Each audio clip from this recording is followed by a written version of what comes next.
Shalom, bom dia, que a graça e a paz do Senhor Jesus, o Messias Yeshua, esteja sobre a sua vida.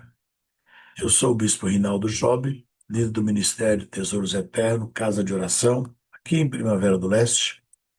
Estamos vivendo a jornada dos 60 dias das ruínas ao perdão, uma caminhada de transformação, reconstrução e retorno ao coração do Eterno.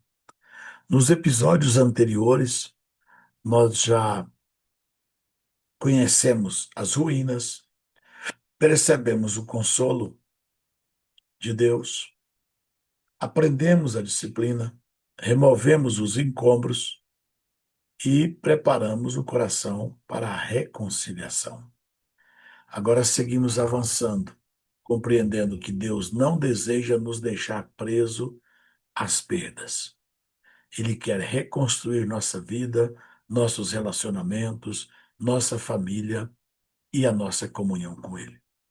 Hoje nós chegamos ao 29º dia do mês de Ave, um dia que marca uma importante transição espiritual.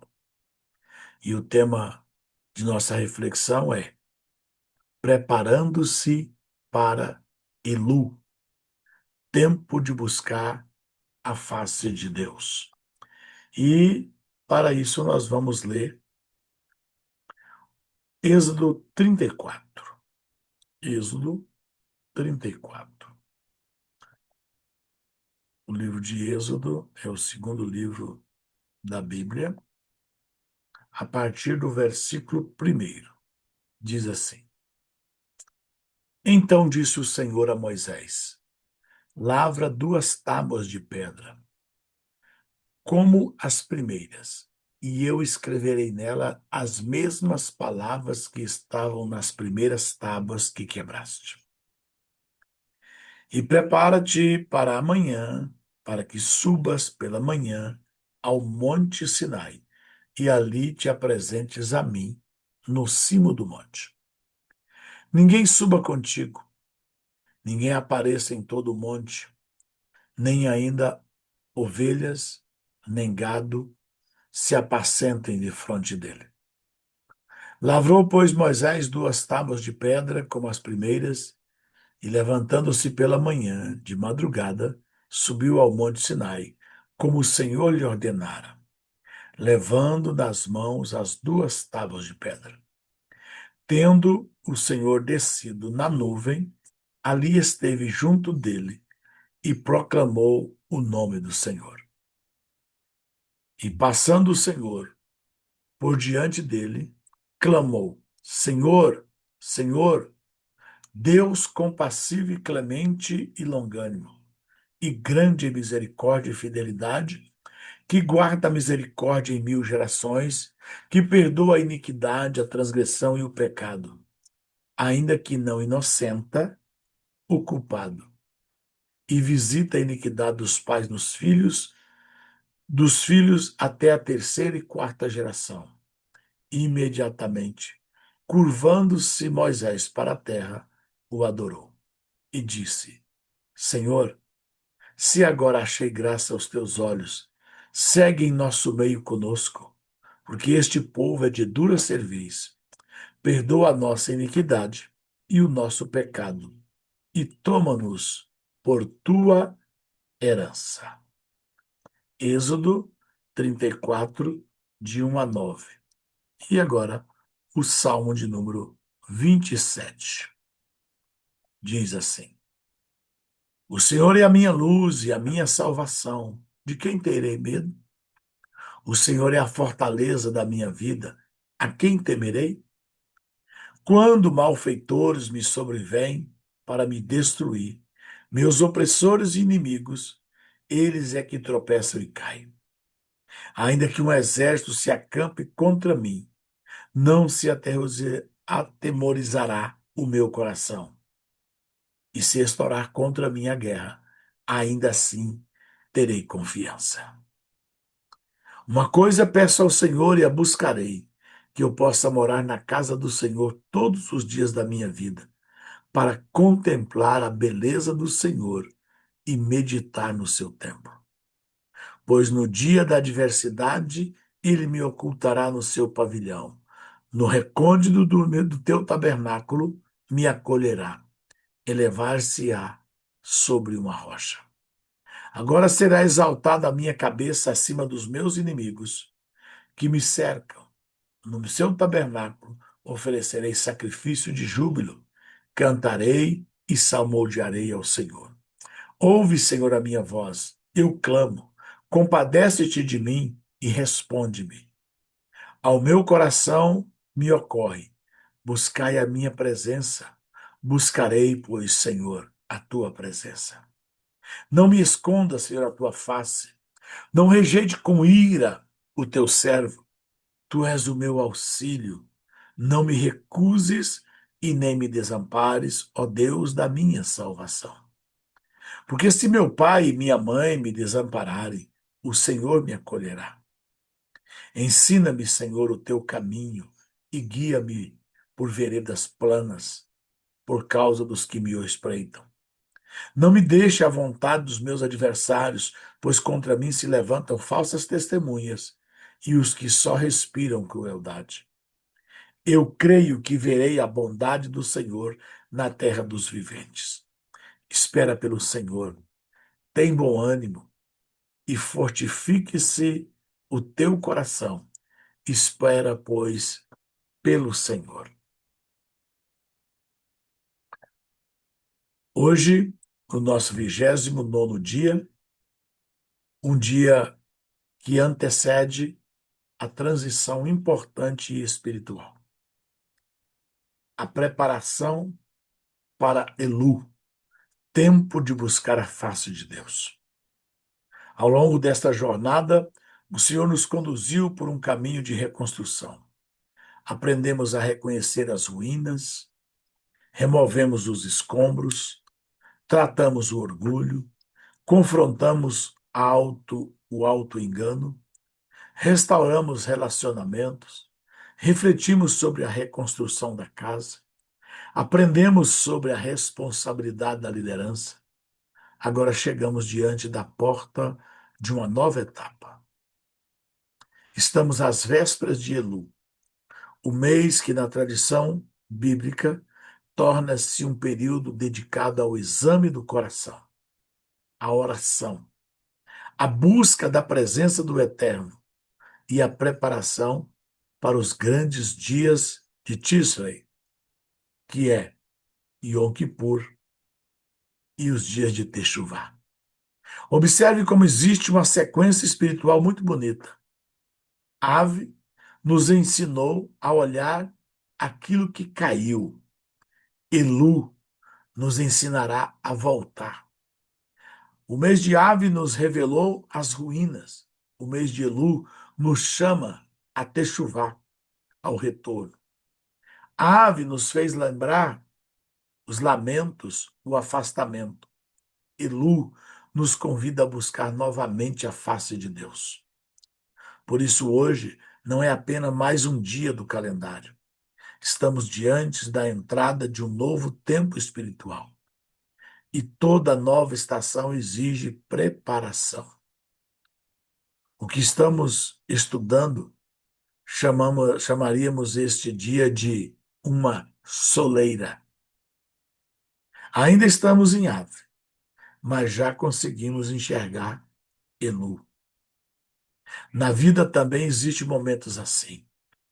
Há períodos em que ainda não encerramos completamente uma etapa, mas já podemos perceber a próxima se aproximando. Nesses momentos, Deus não deseja que atravessemos a porta de qualquer maneira.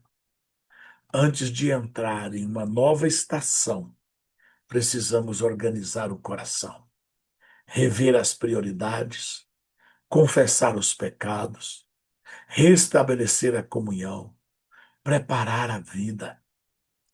Quem deseja viver um novo tempo com Deus precisa desenvolver um novo nível de atenção espiritual. Disciplina e sinceridade diante do Senhor são necessários. É importante fazer também uma distinção que o próprio estudo que estamos fazendo nos apresenta. O dia 29 de Ave não corresponde a uma festa bíblica estabelecida pela Torá. Entretanto, ele se torna especialmente significativo porque está às portas do Rosh Kodesh de Elu. Em algumas comunidades judaicas existe o costume chamado Yom Kippur Katan, o pequeno dia da expiação. Trata-se de um período voluntário de oração, reflexão e arrependimento realizado antes da entrada do novo mês. O nosso próprio estudo faz questão de esclarecer que esse costume não é um mandamento da Torá, nem uma prática universal.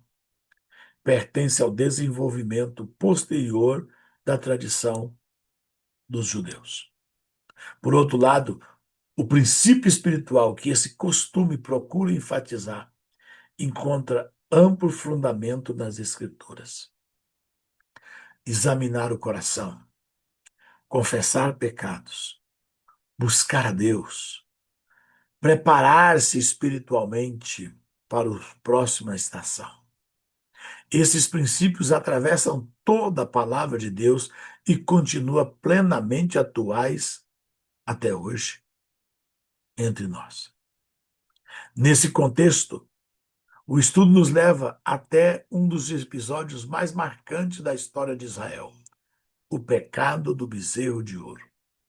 Enquanto Moisés permanecia no Sinai, parte do povo havia se desviado, haviam saído da aliança e havia construído um ídolo.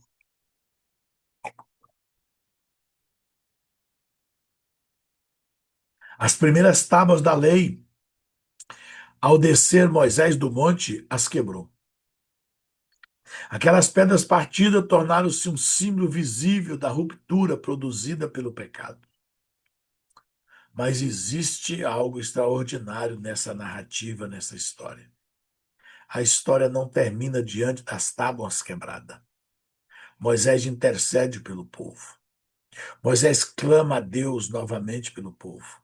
Deus chama seu servo novamente ao monte e dá uma ordem a Moisés: lavra 2 tábuas de pedra como as primeiras.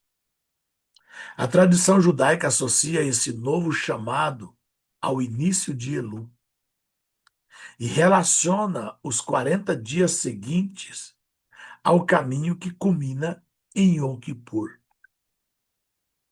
A nossa jornada deixa claro que essa cronologia pertence a uma tradição interpretativa e não aparece explicitamente no texto de Êxodo como uma ordenança ou com maior clareza. Contudo, a mensagem espiritual permanece profundamente coerente com as Escrituras. Depois da queda, depois da disciplina, depois da intercessão, depois do arrependimento, Deus oferece um novo começo. O Senhor não apenas mostra aquilo que foi quebrado, ele também chama seu povo para se preparar a fim de receber novamente a sua palavra. É exatamente nesse ponto que encontramos um dos grandes princípios desta mensagem. Em Êxodo 34, Deus promete escrever novamente as palavras da aliança. Mas Moisés precisa preparar as pedras. Nas primeiras tábuas, tudo havia sido obra de Deus. Agora Moisés participa da preparação. Ele deve lavrar as pedras. Ele deve separá-las. Ele deve levantar-se cedo. Ele deve subir ao monte. Então Deus escreverá novamente sobre elas. Olha que cena extraordinária. A graça de Deus nunca elimina nossa responsabilidade. Ela torna possível a nossa resposta. Nós não escrevemos a vontade de Deus. Não somos autores da verdade. mas somos chamados a preparar o coração para receber a vontade de Deus, para receber as revelações de Deus. E talvez seja exatamente isso que o Senhor esteja começando a fazer conosco, ao nos aproximarmos da entrada de Elul. A ordem dada por Deus a Moisés em Êxodo 34 contém um princípio que permanece atual para todos nós até hoje. O Senhor disse: lavra 2 tábuas de pedra. Depois acrescentou que ele mesmo escreveria novamente as palavras da aliança. Existe aqui uma cooperação extraordinária entre a graça divina e a responsabilidade humana. Nas primeiras tábuas, tanto as pedras quanto a escrita foram obra de Deus. Nas segundas, Moisés participa da preparação. Ele precisa separar as pedras, lavrá-las, levantar cedo, subir novamente ao monte. Somente então Deus escreve sobre elas. Essa cena nos ensina algo muito importante. A graça nunca elimina a responsabilidade. Ela torna possível nossa resposta. Nós não produzimos a palavra de Deus, nós não escrevemos a sua vontade, mas podemos preparar nosso coração para recebê-la. Preparar as tábuas representa separar tempo para Deus. Preparar as tábuas representa remover as distrações. Preparar as tábuas representa reorganizar nossas prioridades. Preparar as tábuas representa abandonar desculpas. Preparar as tábuas para Deus escrever nelas a sua vontade representa registrar aquilo que precisa mudar. Perseverar em uma disciplina espiritual. Talvez alguém venha dizer: quando Deus quiser falar comigo, ele falará. É verdade. É verdade que Deus é soberano e ele fala conosco quando ele quiser. Mas a Bíblia também nos chama a buscar ouvi-lo, a meditar em sua palavra, a apresentar-se diante dele com um coração disponível para ouvi-lo. Moisés precisou levantar-se cedo, preparar as pedras e subir ao monte. A renovação exigiu obediência concreta. O que estamos estudando também nos apresenta outra verdade profundamente consoladora. As segundas tábuas não apagaram o fato de que as primeiras haviam sido quebradas. Israel não poderia fingir que o pecado do bezerro de ouro nunca existira. Isso nos ensina que perdão não é amnésia espiritual. A graça não transforma o passado em algo inexistente. A graça impede que o passado arrependido determine o nosso destino, o nosso futuro. As novas tábuas carregam uma história. E a história diz que houve pecado, houve ruptura, houve disciplina, houve intercessão, houve arrependimento, houve misericórdia e houve renovação. Que mensagem extraordinária! A pessoa restaurada não precisa afirmar: eu nunca errei.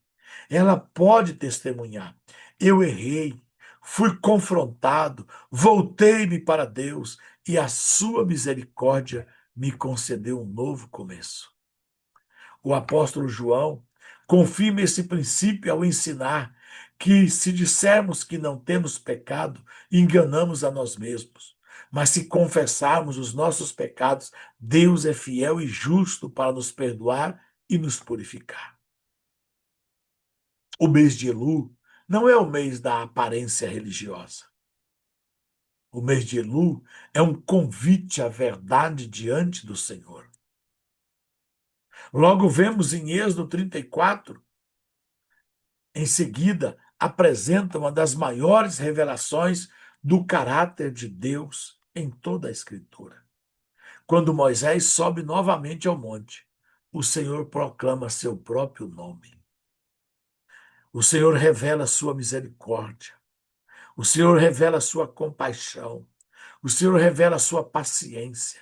O Senhor revela sua abundante bondade. O Senhor revela sua fidelidade. O Senhor revela sua disposição para perdoar.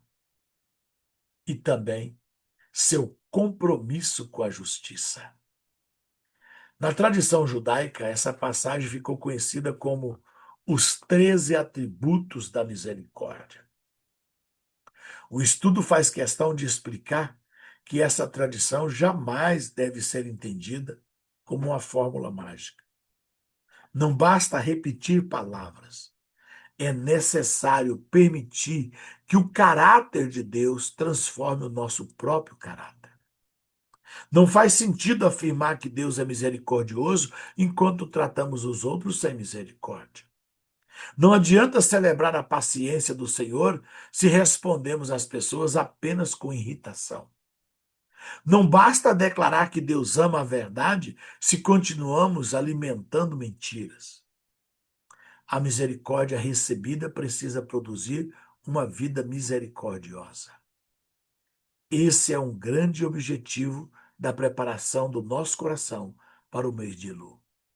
Ao mesmo tempo, Êxodo 34 também nos protege de dois extremos. O primeiro é imaginar um Deus severo, sempre disposto apenas a condenar. O segundo é imaginar uma misericórdia que nunca exige transformação. A Escritura apresenta misericórdia e justiça caminhando juntos. O Senhor perdoa, mas não trata o pecado como algo sem importância. O Senhor oferece ao pecador a oportunidade de abandonar o caminho errado e retornar. É justamente aqui que encontramos o significado da palavra hebraica techuvá. Techuvá não significa apenas sentir tristeza. Techuvá significa voltar. Techuvá significa retornar. Techuvá significa mudar de direção. Nós estamos estudando, e o estudo cita a explicação de Maimônides, que descreve o verdadeiro arrependimento como abandono do pecado, decisão de não repeti-lo e reconhecimento da culpa e confissão diante de Deus. Em linguagem simples, podemos dizer: arrependimento não é apenas chorar pelo caminho errado. Arrependimento é começar a caminhar por outro caminho.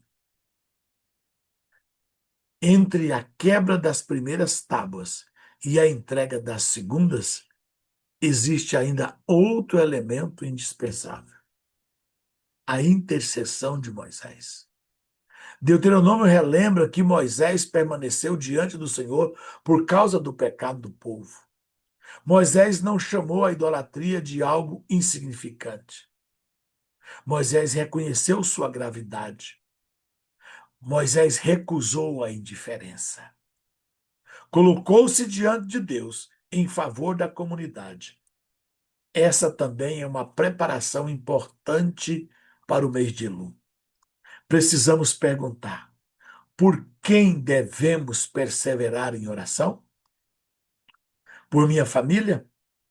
Por meus filhos? Por meus pais? Por quem? Alguém que se afastou do Senhor? Por quem eu devo buscar a face do Senhor? Por um relacionamento quebrado? Por líderes? Por nossa comunidade? Talvez não possamos mudar imediatamente a decisão de outra pessoa, mas nunca devemos abandonar a prática da intercessão. Techuvá e Yom Kippur. Nós não fazemos apenas por nós. Se estamos maus, nós precisamos.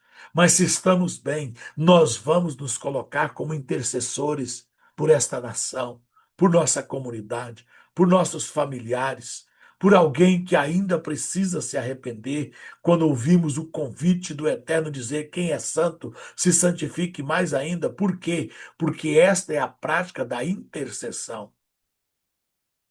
Porque a verdadeira intercessão mantém duas verdades juntas. Ela nunca aprova o pecado, mas também nunca desiste da misericórdia. Nós não concordamos com o ato das pessoas, mas não abrimos mão de vê-las transformadas. E é justamente esse desejo profundo de conhecer mais a Deus que levou Moisés a pedir: mostra-me a tua glória, que conduzirá a o nosso próximo ponto. Depois da intercessão de Moisés, encontramos um dos pedidos mais profundos de toda a Escritura. Em Êxodo 33:18, Moisés diz: rogo-te que me mostres a tua glória. Observe o contexto. Israel havia acabado de viver uma das maiores crises da sua história. O povo havia pecado adorando o bezerro de ouro. As tábuas, que eram as instruções do Senhor, tinham sido quebradas. Houve disciplina, o povo foi corrigido e houve intercessão. Moisés se colocou diante de Deus. Nesse momento, Moisés poderia pedir apenas uma solução para o problema do povo, mas seu maior desejo era conhecer mais profundamente o próprio Deus. Então, em Êxodo 34, o Senhor responde, não apenas restaurando a aliança, mas revelando o seu caráter a Moisés.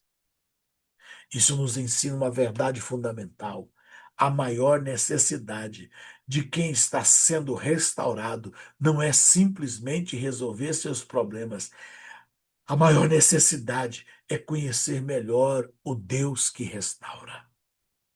Muitas vezes nos aproximamos do Senhor perguntando: como posso melhorar minha vida? Essa pergunta é importante. Mas existe outra ainda mais profunda. Como posso conhecer mais o caráter do Eterno e refletir esse caráter em minha própria vida? Muito mais do que ter necessidade e vontade de consertar o passado, deve ser o desejo no meu e no seu coração em conhecer o Deus a quem servamos, porque quando conhecemos o Deus a quem servimos, os nossos pecados são purificados. A própria Bíblia nunca foi apenas uma técnica de aperfeiçoamento pessoal. A Bíblia sempre foi um convite ao relacionamento íntimo com o Deus vivo. É exatamente por isso que o Salmo 27 ocupa um lugar tão especial nesse período de preparação de Elu. O estudo explica que diversas comunidades judaicas desenvolveram o costume de recitar esse salmo durante esse tempo. Também esclarece que esse costume pertence à tradição e não uma constituição ou mandamento bíblico.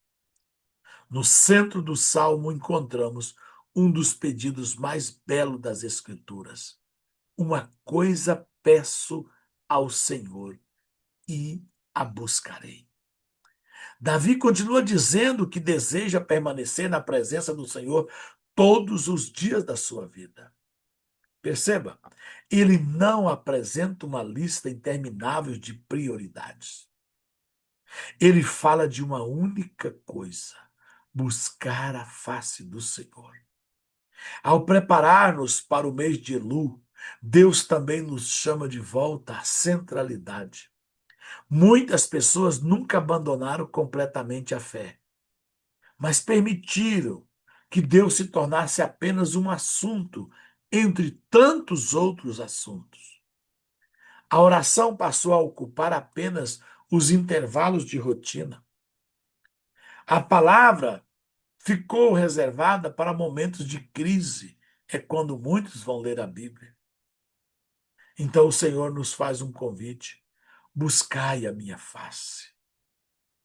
E o salmista responde: a tua face, Senhor, buscarei. Deus chama, o ser humano responde. Mas o que significa buscar a face de Deus?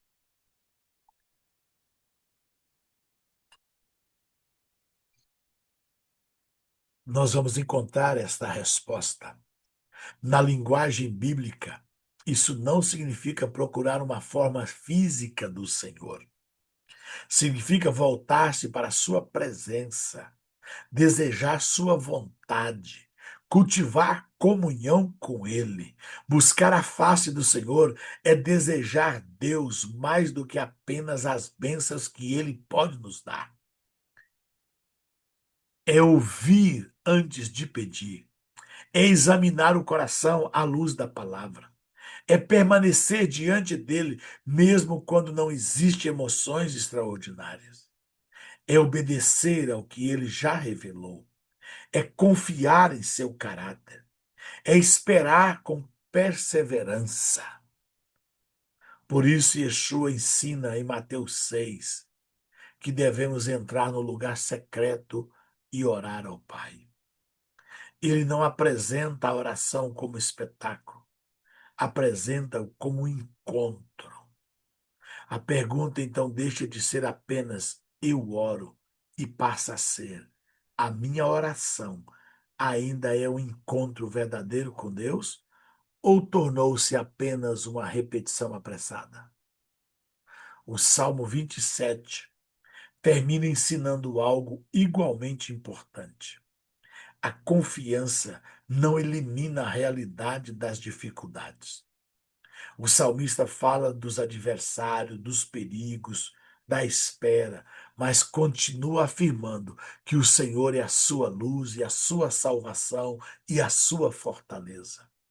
Ele não diz que todos os problemas desapareceram.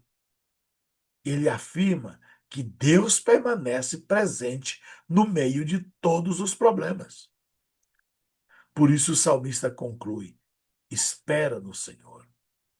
Essa espera não é passividade. Enquanto esperamos, continuamos orando, continuamos obedecendo, continuamos perdoando. Enquanto esperamos, continuamos servindo. Enquanto esperamos, continuamos organizando nossas prioridades. Enquanto esperamos o Senhor, nós buscamos os conselhos sábios. Continuamos vivendo aquilo que Deus já nos mostrou.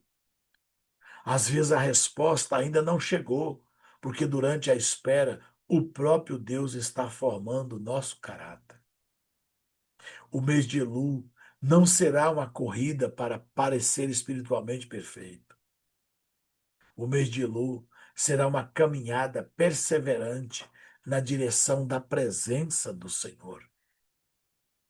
E nós podemos concluir propondo um exame espiritual saudável. Não existe exame para produzir culpa permanente, mas para trazer nossa vida à luz de Deus.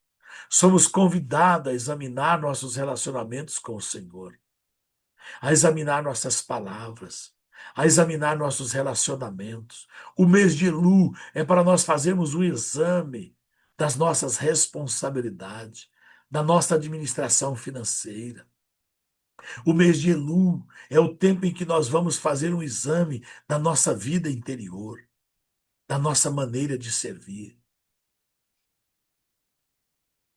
Depois, Deus propõe uma prática muito simples: separar um caderno para o mês de Elul, registrar diariamente a palavra de Deus que nós estudarmos, registrar a gratidão por aquilo que Ele tem feito por nós, registrar o exame do nosso coração, registrar os nossos arrependimentos, a nossa techuvá. E em um passo concreto de obediência, também orienta a estabelecer um horário realista de oração. Não para criar um ritual vazio, mas para proteger o encontro diário com Deus. O caderno para anotar, o horário certo para estarmos na presença de Deus, a disciplina de sermos constantes. Nada disso é o alvo, são apenas instrumentos. O verdadeiro objetivo continua sendo conhecer o Senhor, ouvir sua voz e permitir que a sua palavra transforme as nossas vidas. Ao encerrarmos essa etapa da nossa jornada, fica diante de nós uma decisão muito clara. Talvez algumas tábuas tenham sido quebradas em nossa história. Talvez existam promessas negligenciadas. Talvez existam relacionamentos feridos, escolhas erradas. Talvez exista oportunidades perdidas. Mas Êxodo 34 nos lembra que as tábuas quebradas não foram o capítulo final da história. O mesmo Deus que confrontou o pecado chamou Moisés novamente ao monte. O mesmo Deus que disciplinou o povo revelou sua misericórdia. O mesmo Deus que permitiu a quebra ordenou as novas tábuas fossem preparadas. Você não pode voltar ao passado para impedir tudo o que aconteceu, mas pela graça do Senhor pode preparar hoje o coração para uma nova etapa de obediência. Entre no mês de Elu com humildade. Entre no Elu com a Bíblia aberta. Entre em Elu com o coração aberto. Entre nesse próximo ciclo de Elu com disposição de ouvir a Deus, de confessar, de reparar, de perdoar. Entre nesse próxima estação com o coração disposto a obedecer e responder como o salmista disse: a tua face, Senhor, a tua face buscarei. Eu quero te motivar que a partir de amanhã o nosso alvo será buscar unicamente a face do Senhor. Se você chegou até aqui, não desista.